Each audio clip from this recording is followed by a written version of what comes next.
ला तुक़द्दिमू बैना यदैहिल्लाहि व रसूली, ऐ ईमान वालो अल्लाह और अल्लाह के रसूल से आगे मत बढ़ा करो। रोजा भी तुम उस वक्त शुरू करो जब मेरा हबीब रोजा शुरू कर दे। यानी अमाल क्या है? ये प्यारे आका की अदा का नाम है कि अगर तुम कुर्बानी कर रहे हो, ये कोई और अमल नहीं है, ये प्यारे आका की अदा है। प्यारे आका की अदा पे अमल कर लो, तुम्हें कुर्बानी का सवाब दे दिया जाएगा। ये रोजा क्या है? प्यारे आका की अदा है। प्यारे आका की अदा को अपनाते हुए सुबह सादिक से लेकर सूरज डूबने तक तुम भूखे प्यासे रहो, खाने पीने से रुक जाओ, प्यारे आका की अदा पे अमल हो जाएगा और तुझे रोजे का सवाब भी अदा कर दिया जाएगा। ये नमाज क्या है? ये हाजी लोग गए हैं उम्रे के लिए, ये मसला नहीं है, लेकिन हज के लिए मसला है कि अरफात के मैदान से 9 तारीख में अरफात के मैदान में जमा बैन सलातैन होता है। जोहर की नमाज और असर की नमाज एक साथ पढ़ लो। जोहर की नमाज अरफात के मैदान में। अच्छा, एक साथ पढ़ने की वजह क्या है? ये भी मैंने भी किताबों में पढ़ने की कोशिश की। वजह क्या है? जमा बैन सलातैन, बीच में कोई सुन्नत नमाज भी नहीं। जोहर की फर्ज नमाज हुई, फौरन इशा की वो असर की तकबीर हो जाती है और इमाम साहब फौरन असर की नमाज पढ़ाते हैं। वजह क्या है? असल में हमारे मजहब ने ये देखा कि वहाँ की जो अरफात के मैदान में, चूंकि हज का रुकने आजम है अरफात के मैदान में ठहरना, जो 9 तारीख में ठहर गया थोड़ी देर के लिए भी अरफात के मैदान में, वो हाजी कहलाने लगा। रुकने आजम है, वहाँ की दुआएं कबूल होती है।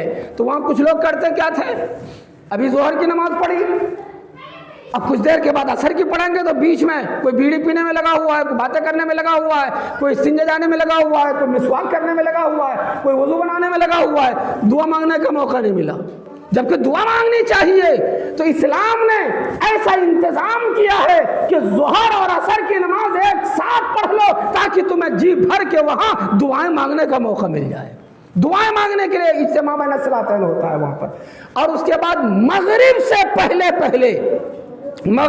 पहले अरफात के मैदान से निकल जाओ, मुज़दलिफा के लिए रवाना हो जाओ।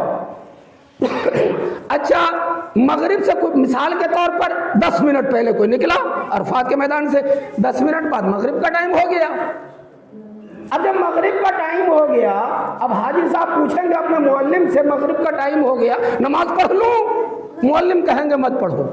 वहां मुज़दलिफा में भी बैन सलातैन, जमा बैन सलातैन, अरफात में भी 9 तारीख की बातें बता रहा हूं। 9 तारीख को अरफात में जोहर और असर की नमाज एक साथ, और मुज़दलिफा जाकर मगरिब और इशा की नमाज एक साथ। रास्ते में आप कोई मगरिब पढ़ नहीं सकता। अब किसी को जाने में देर लग गई, मगरिब का टाइम खत्म, इशा का टाइम शुरू हो गया। अब उसने पूछा, हाजी साहब ने पूछा अपने मुअल्लिम साहब से, मगरिब का वक्त खत्म हो गया, नमाज कज़ा हो गई, अब मुज़दलिफा में आके पढ़ने का मौका मिल रहा है। आपका हुक्म है, हमारे मजहब का हुक्म है कि मुज़दलिफा में जाके तुम्हें मगरिब की पढ़नी है और इशा की पढ़नी है, वहां जमा बैन सलातैन करना है। तो मुअल्लिम साहब ये बताओ, ये जो मगरिब की नमाज रह गई, ये कज़ा हो गई या अदा होगी? तो मुअल्लिम साहब कहेंगे ये कज़ा नहीं बल्कि अदा हुई है, वक्त तो खत्म हो गया, अदा नमाज कैसे होगी? तो शरीयत आपको बताएगी कि नमाज वही नमाज है जो प्यारे आका के तरीके पर पढ़ी जाए। प्यारे आका ने चूंकि इसी तरह से पढ़ी है, तो कयामत तक के हाजियों के लिए हुक्म है कि तुम भी इसी अंदाज में नमाज पढ़ो। मालूम हुआ कि हमारे अमाल भी नबी की अदा पर होने चाहिए, उसी चीज का नाम इबादत है। तो मैं उस आयत की रोशनी में बोलना चाहता था। रब ने इरशाद फरमाया, ऐ ईमान वालो, मेरे हबीब की आवाज पर आवाज बुलंद मत करो। इसमें भी एक लंबी तकरीर है, लेकिन मैं जहां तक पहुंचना चाहता हूं, आखिरी टुकड़े से मैं गुफ्तगू करना चाहता हूं। इस आयत का आखिरी टुकड़ा, या अय्युहल्लज़ीना आमनू, ऐ ईमान वालो, ला तरफ़ऊ अस्वातकुम, अपनी आवाज को मेरे हबीब की आवाज पर बुलंद मत करो। वला तजहरू लहू बिलक़ौली कजहरी बादिकुम लिबादिन, जिस तरह से तुम आपस में एक दूसरे को बुलाते हो, चीखते हो, चिल्लाते हो, मेरे हबीब के सामने ऐसे मत बोला करो। ये 2 बातें हो गई, आवाज बुलंद मत करो, आपस में जिस तरह से एक दूसरे को बुलाते हो, मेरे हबीब को ऐसे मत बुलाओ। 2 बातें कहने के बाद इसी आयत में रब ने इरशाद फरमाया, अंतहबता अमालकुम, कहीं ऐसा ना हो कि तुम्हारे अमाल बर्बाद हो जाए। क्या मतलब? यानी अगर मेरे हबीब की बारगाह में ऊंची आवाज में बोल भी गए अंतहबता अमालकुम, तुम्हारे अमाल बर्बाद हो जाएंगे। मेरे हबीब को अगर जिस तरह से आपस में तुम बोलते हो, अगर तुम बोल गए तुम्हारे अमाल बर्बाद हो जाएंगे। अच्छा, अमाल बर्बाद होने का क्या मतलब? कोई अगर ये सोचे कि चलो हमारे बुरे अमाल बर्बाद हो जाएंगे, अच्छे वाले अमाल रहेंगे, तो मैं कहूं बुरे अमाल तो वैसे ही बर्बाद है, वो तो किसी गिनती ही में नहीं है। यानी अच्छे अमाल बर्बाद हो जाते हैं, नमाजें बर्बाद हो जाती हैं, रोजे बर्बाद हो जाए, अंतहबता अमालुकुम, तुम्हारे अमाल बर्बाद हो जाएंगे। अच्छा, अमाल बर्बाद कब होते हैं? ये सारी बातें दर्स की आ रही है।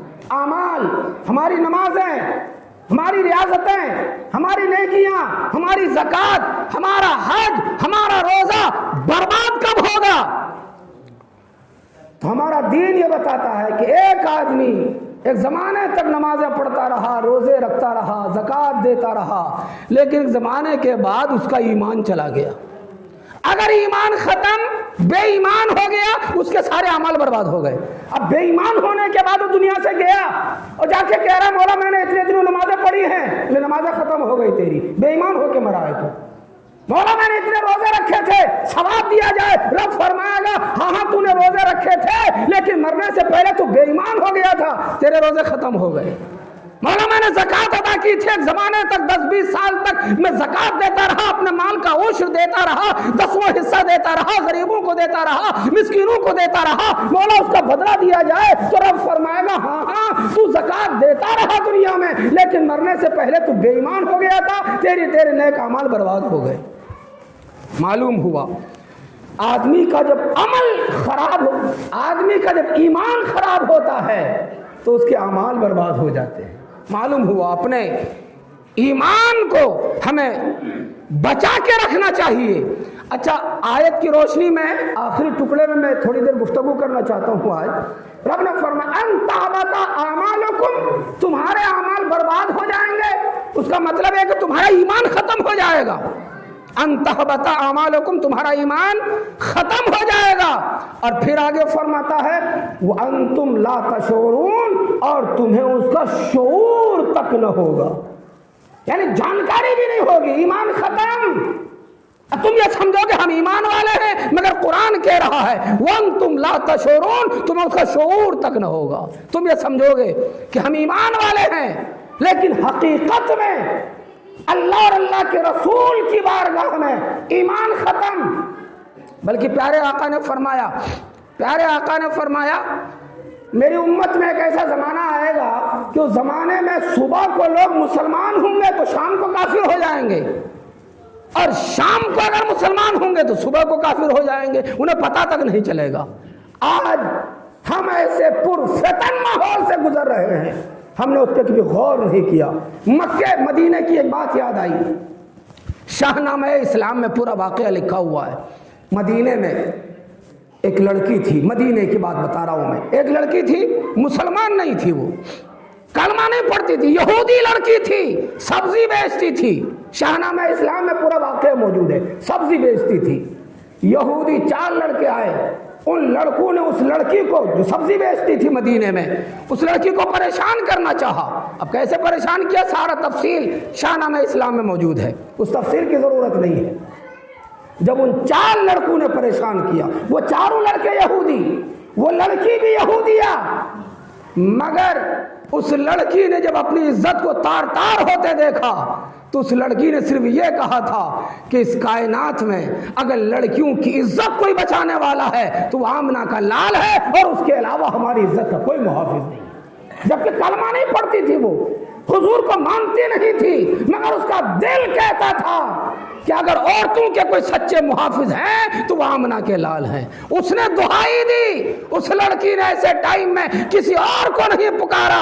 उस लड़की ने कहा, यहूदी लड़की थी, सब्जी बेचने वाली थी, यहूदी लड़कों ने छेड़ा था, उन यहूदी लड़कों से अपने आप को बचाने के लिए मदीने में आवाज लगाई उस लड़की ने। तो ये आवाज लगाई कि मोहम्मद मैं तुम्हारे शहर में बर्बाद हो रही हूं।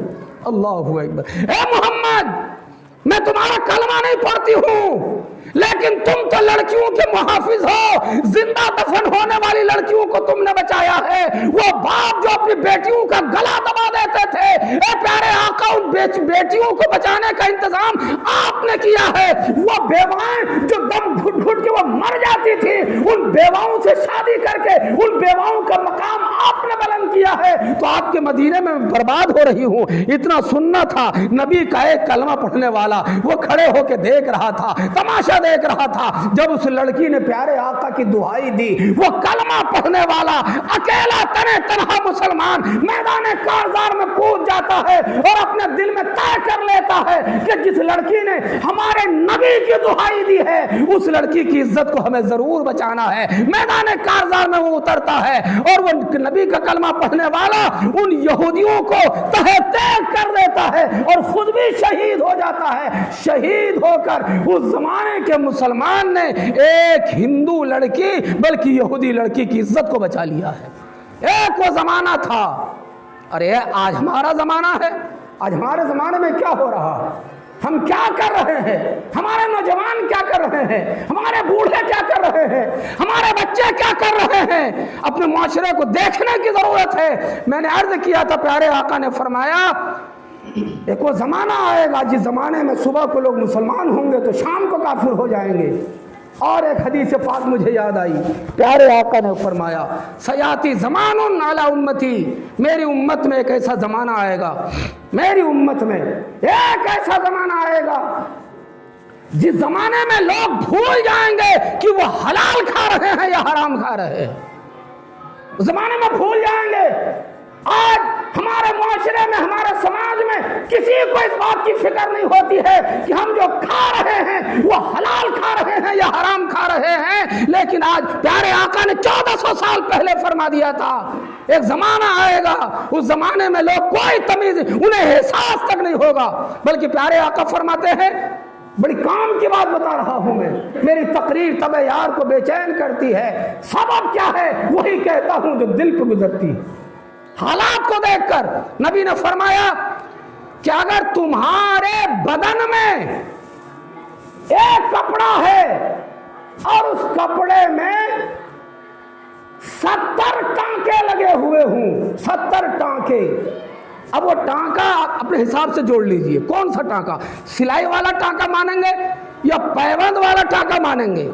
अगर सिलाई वाला ही मान लीजिए कि 70 जगह आपने टांके लगा रखे हैं, नबी ने फरमाया उन 70 जगहों में से एक जगह का टांका भी अगर नाजायज कमाई का है तो पूरी जिंदगी उस कपड़े से जब तक वो नमाज पढ़ता रहेगा, अल्लाह की बारगाह में उसकी नमाज काबिल कबूल नहीं होगी। अब अंदाजा करें, 70 टांकों में से एक टांका अगर नाजायज कमाई का हो तो हमारी नमाज कबूल नहीं होगी। अरे हमारे जिस्म जो लिबास हो, उस लिबास में 70 टांकों में से अगर एक टांका भी नाजायज कमाई का हो तो हमारी नमाज कबूल नहीं होगी। और अगर हमारे जिस्म पूरी चर्बी नाजायज कमाई से बनी हो तो हमारी नमाज का क्या हाल होगा? आज हमारा समाज कहां जा रहा है? कोई नहीं सोचता। हर आदमी ये सोचता है पैसा आना चाहिए, दौलत आनी चाहिए, मकान ऊंचा बनना चाहिए। अरे मैं कहता हूं मकान चाहे ऊंचा बने ना बने, बहुत सारे लोग मुझे मशवरा देते हैं, मैं तो सुन लेता हूं गौर से, तो मशवरा देते रहो। हमें करना वो है जो हमारे नबी ने फरमाया। चाहे गरीब रहूं, चाहे झोपड़ी में रहूं, लेकिन नाजायज की तरफ हमें कदम नहीं बढ़ाना है। लेकिन आज हमारे समाज का हाल क्या है? समाज जीने नहीं देता है कि साहब फलां का ऐसा मकान है, फलां का ऐसा मकान है, फलां ने इतनी तरक्की कर ली, फलां ने इतनी जमीन जायदाद खरीद ली, फलां ने इतनी प्रॉपर्टी कर ली। अरे फलां को मत देखो, अगर चाहे गरीब रहो। प्यारे आका ने इरशाद फरमाया, सही प्यारे आका ने फरमाया, बदाल इस्लाम मिनल गुरबा, इस्लाम गरीबों से फैला है, सयऊदु इलल गुरबा, इस्लाम अनकरीब गरीबों में लौट जाएगा। फतूबा लिल गुरबा, तो गरीबों के लिए खुशखबरी हो। गरीबों को खुशखबरी दी है प्यारे आका ने। लेकिन आज हमारा समाज किधर जा रहा है? समाज की क्या, अगर एक एक बात में गिनाऊं, शायद कोई कहेगा कि किसी को टारगेट बना रहे हैं। टारगेट बनाना मेरा मकसद नहीं है। दूध बेचने वाले को देख लीजिए, पानी मिला रहा है, उसने कभी सोचा कि हम ये जायज कमा रहे हैं या नाजायज कमा रहे हैं? नाप तोल करने वालों ने डंडी मारनी शुरू कर दी। 1 किलो चीज खरीदिए 900 ग्राम दे रहा है। उस डंडी मारने वाले ने कभी सोचा हम जायज खा रहे हैं या नाजायज खा रहे हैं? हर जगह पीसी चल रही है। पुलिस वाले के पास चाहिए पहले उसे रिश्वत चाहिए। ट्रेन में सफर कीजिए टीटी को पहले रिश्वत चाहिए। हर जगह। एक मुझे बात बिल्कुल आखिरी बात बता के मैं रुखसत हो रहा हूं। एक ईमानदार, अच्छा कोई अफसर अगर ईमानदार आ जाए ना, अफसर ईमानदार अगर आ जाए तो नीचे वाले उसे जीने नहीं देते हैं। बोले ये ना खुद खाता है ना हमें खाने का मौका दे रहा है, उसके दुश्मन हो जाते हैं। बोले बड़ा तू नेक मुत्तकी परहेजगार बनता है, ले मैं तेरा ट्रांसफर ही करवा दूंगा। एक महकमे मालियात में एक मुसलमान, अंग्रेज के दौर की बात है, एक मुसलमान शेख सिराजुद्दीन चिश्ती साबरी रहमतुल्लाह ताला अलैह महकमे मालियात में एक ऊंचे ओहदे पर फाइज हो गए। ना वो हराम खुद खाते थे, ना अपने अंडर, बड़ों को तो रोक नहीं सकते थे वो, लेकिन अपने अंडर जितने रहने वाले थे किसी को हराम खाने नहीं देते थे। अब जितने नीचे रहने वाले थे ये तो बड़े परेशान हो गए कि ये आदमी ना तो खुद हराम खा रहा है, नाजायज खा रहा है, ना तो ना हमें खाने देता है, तो किसी सूरत से इसे इसका ट्रांसफर करवाया जाए। नीचे रहने वालों ने इल्जाम रखा इन्होंने माल में खुर्द-बुर्द किया है, महकमे मालियात का ये अफसर है, माल को खुर्द-बुर्द किया है, बर्बाद किया है, अपनी जात के लिए माल को इस्तेमाल किया है। अंग्रेज की यहाँ मुकदमा दायर हो गया, इनके लिए भी ऑर्डर आ गया, आइए अदालत में आइए, अपनी सफाई दीजिए, आपके ऊपर इल्जाम रखा गया है। उस जमाने में ये कोई मोटरसाइकिल 4 पहिया इसका इंतजाम नहीं था। वो शेख सिराजुद्दीन चिश्ती साबरी रहमतुल्लाह ताला अलैह अपनी घोड़ी पर सवार होकर पहुंच गए अदालत। अदालत पहुंचने के बाद अंग्रेज जज ने पूछा शेख सिराजुद्दीन चिश्ती क्या कहना है, सफाई पेश करो, तुम्हारे ऊपर इल्जाम रखा गया है तुमने माल खुर्द-बुर्द किया है।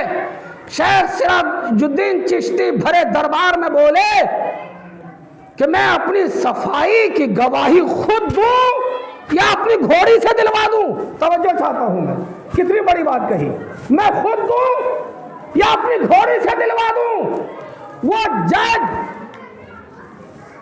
अंग्रेज जज ताज्जुब में पड़ गया कि आज तक इंसानों को अपनी गवाही देते हुए, सफाई देते हुए हमने देखा था, किसी जानवर को हमने सफाई देते हुए नहीं देखा था। पता नहीं आज जानवर कैसे सफाई देगा।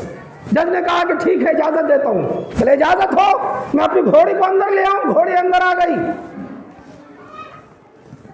शेख सिराजुद्दीन चिश्ती साबरी महकमे मालियात के अफसर, उन्होंने कहा कि साहब किसी के खेत से खेत वाले की इजाजत के बगैर चारा काट के लाया जाए, खेत वाले को बताया ना जाए, चारा काट के लाया जाए। कोई आदमी गया चारा काट के लेके आया, घोड़ी के आगे रखा, बहुत कोशिश की कि घोड़ी को खिलाया जाए, मगर घोड़ी ने खाने से इनकार कर दिया।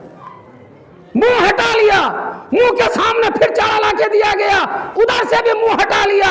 एक शोर बर्पा हो गया अदालत में। जो वकील था दूसरा वो बोला कि ये शेख चिश्ती अभी गुमराह करना चाहते हैं, अपनी घोड़ी को ये खिला पिला के लाए हैं, जो घोड़ी खा के आई हो चारा नहीं खा सकती है, बदनाम करने की कोशिश की वहां भी। लेकिन शेख सिराजुद्दीन चिश्ती, जिसे अल्लाह रखे उसे कौन चखे, ये तो सच्चाई वाले थे। इन्होंने कहा कि अब ऐसा किया जाए, जिस खेत से ये चारा लाया गया है उस खेत वाले को बुलाया जाए। बुलाया गया। शेख सिराजुद्दीन चिश्ती ने खेत वाले से कहा आपके खेत का चारा आपकी इजाजत के बगैर काटा गया है, अगर चाहो तो इसकी कीमत ले लो या तो माफ कर दो। उस खेत वाले ने कहा थोड़ा सा चारा है, इसकी कीमत क्या लेना है, लो मैंने माफ कर दिया। इतना कहना था कि घोड़ी ने चारा खाना शुरू कर दिया। इतना देखना था, वो अंग्रेज जज उठ के खड़ा हो गया, कुर्सी पे बैठा हुआ नहीं रह पाया और इल्जाम लगाने वालों से कहा जालिमों कैसे बंदे के ऊपर इल्जाम लगा रहे हो, अरे जिसकी घोड़ी हराम से इतना बचती हो वो घोड़े वाला हराम से कितना बचता होगा। एक वो जमाना था कि लोग हलाल रोजी खाना चाहते थे, लेकिन आज हमारा मुआशरा किधर जा रहा है। मैं इन्हीं बातों के साथ कि शायद कोई अमल कर ले कि अल्लाह रब्बुल आलमीन हमें हराम कामों से बचने की तौफीक अता फरमाए, हराम रिज्क से हमें बचने की तौफीक अता फरमाए और हलाल रिज्क खाने की तौफीक अता फरमाए। व आखिर दावाना अनिल हम्दुलिल्लाहि रब्बिल आलमीन। अस्सलामु अलैकुम व रहमतुल्लाहि।